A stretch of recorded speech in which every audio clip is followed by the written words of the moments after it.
Antidepressants can increase these in children, teens, and young adults.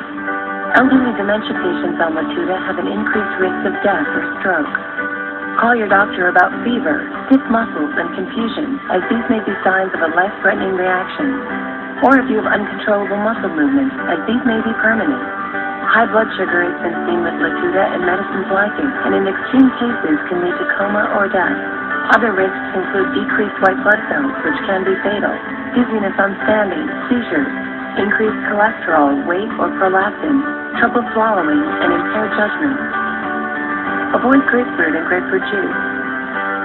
Use caution before driving or operating machinery. There are paths to treat bipolar depression.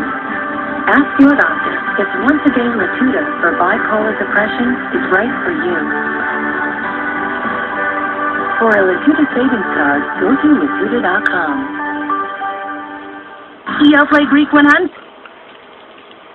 They need to call that stuff fucking loony shit. God damn shit. The fucking side effects are worse than the main effects.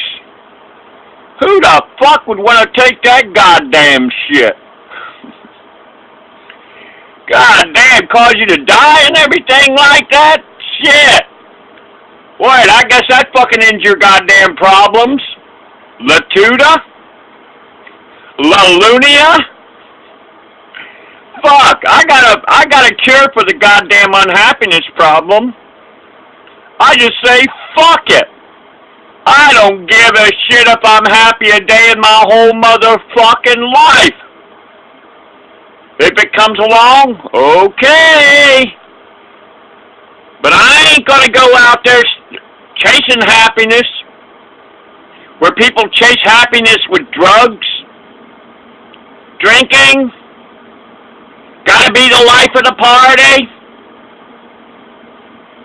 No sirree. In this life, if you look for happiness, that's a big motherfucking trap. And this Latuda shit and Paxil and all this other goddamn shit, who the fuck allowed this goddamn shit in the first place? Here's another cure that I got for fucking happiness. You make an effort. When you wake up in the morning, and when you go to sleep at night, you make an attempt to count all the blessings that you've been given by your Maker. It's what I call an attitude gratitude, or gratitude attitude. When you have an attitude like that, you make an effort to count all the blessings that you've been given. If you've got all your hands and feet, if you can see, if you can hear, if you ain't had no major operations, if your health is such that every time that you ever have gone to get an examination or something like that, they accuse you of being an athlete or something like that. So the truth of the matter is, if you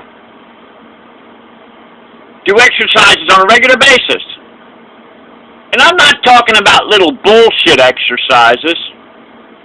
I, a Jimbikeman, 64 years old, can get up on a desk or a dresser and knock out an easily 10 incline push-ups. That means you put your feet on the dresser top there, and you put your fist on the hard cement floor, and you knock them out. And then I do an exercise program of where I do what are called up and downs or burpees. I do a minimum of 50 a day. And then I do a minimum of 50 sit-ups a day. And I'm not talking about holding my feet. I'm talking about crunching my feet up real close and not even holding my hands in the back to hold my head. I do it the hard way. So, I do, I think about 8 different exercises each day. David Hasselhoff said the most incredible thing that I've heard in a long time. He said it's a lot easier to stay in shape than it is to get in shape. So this shit about bipolar depression and everything like that, I wonder if there happens to be suggestive placebo effects that makes you think that everything is supposed to be okay in life, and then if it goes bad, you take a fucking pill. And then these motherfucking pills, when you go to take these motherfucking pills, from what I understand, you can't stop once you start on them. It can cause you to die from the facts are that if you don't take your pills. So now, you are dependent on the rest of your life of where you've got to take these motherfucking pills. Paxil, Haldol, all these goddamn psychotropic drugs, shit, they got so many different fucking names and everything for it. And you would think the facts are that it's got dangers on there that you could die. And who's to say that you're going to be able to call your physician when it happens? Who's to say that you ain't going to be so fucked up at the time that you're not even going to, you could have the phone right in front of you, and you won't even be able to fucking recognize you got the phone because you're on your way out. So the truth of the matter is, fuck happiness. Maybe in this life we aren't meant to be happy. Maybe the happiness bullshit was created by man. Maybe what if man said, okay, my maker knows something about me that I don't know, hell of a lot more than I know. I don't even begin to know what my maker knows about me. My maker made me. Man will never be able to discover everything that our maker has done. Then we got fucking homosexuality, where now you got it to where, and you got transgender bullshit. So kids cannot even figure out how to be able to attract a mate or keep a mate. Then you got these goddamn soaps on TV, where there's constant bickering, fighting, conflict. Little kids are immersed in this fucking shit from an early age. While mommy is, taking care of the kids, she's got the fucking TV on. Listening to this goddamn shit that's poisoning people's minds to make them think that there's never going to be a happy moment, so don't even try for a happy moment. Don't even try for self-satisfaction. Then you got your movies, where there's violence in them. Then you got your video games that got violence in them. Then you got your books, fucking murder mystery novels and everything like that. Fuck Agatha Christie, who created her fucking goddamn murder mysteries. I hope that fucking bitch is rotting in her fucking grave. So the truth of the matter is, fuck happiness. I don't give a shit about it. If it comes my way, okay.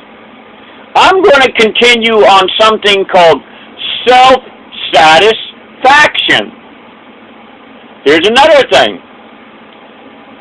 I believe when we humans see there are things wrong in our society, and we look the other way and go, oh, that might make me unhappy if I try to correct this situation. Well, in Panama City, Florida, there used to be hundreds of motherfucking boom car American enemy motherfuckers going up and down the road. And for a good 20 years, I have tried going to commissioner meetings. I have tried going to city hall meetings. I have contacted senators, legislators, and everything like that. And all of them were like, duh, we just can't figure out how to get rid of these motherfuckers.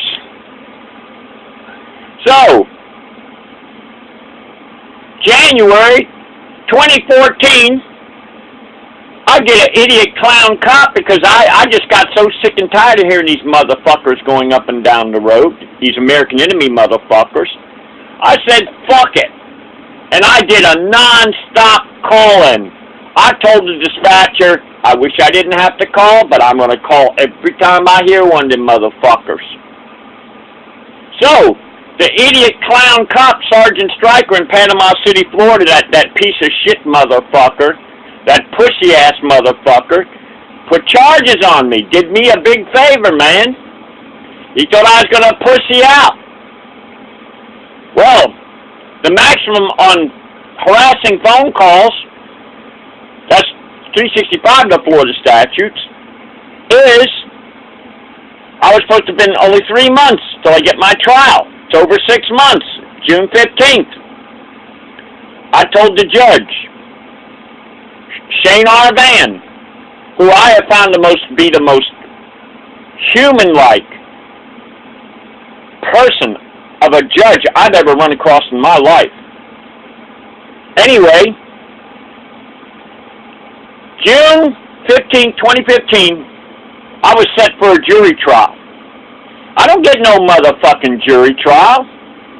But God knows who I shook up when they saw I was fixing to get a jury trial. So what happened was, Brittany Forrester puts down this lie that I got a judicial warning.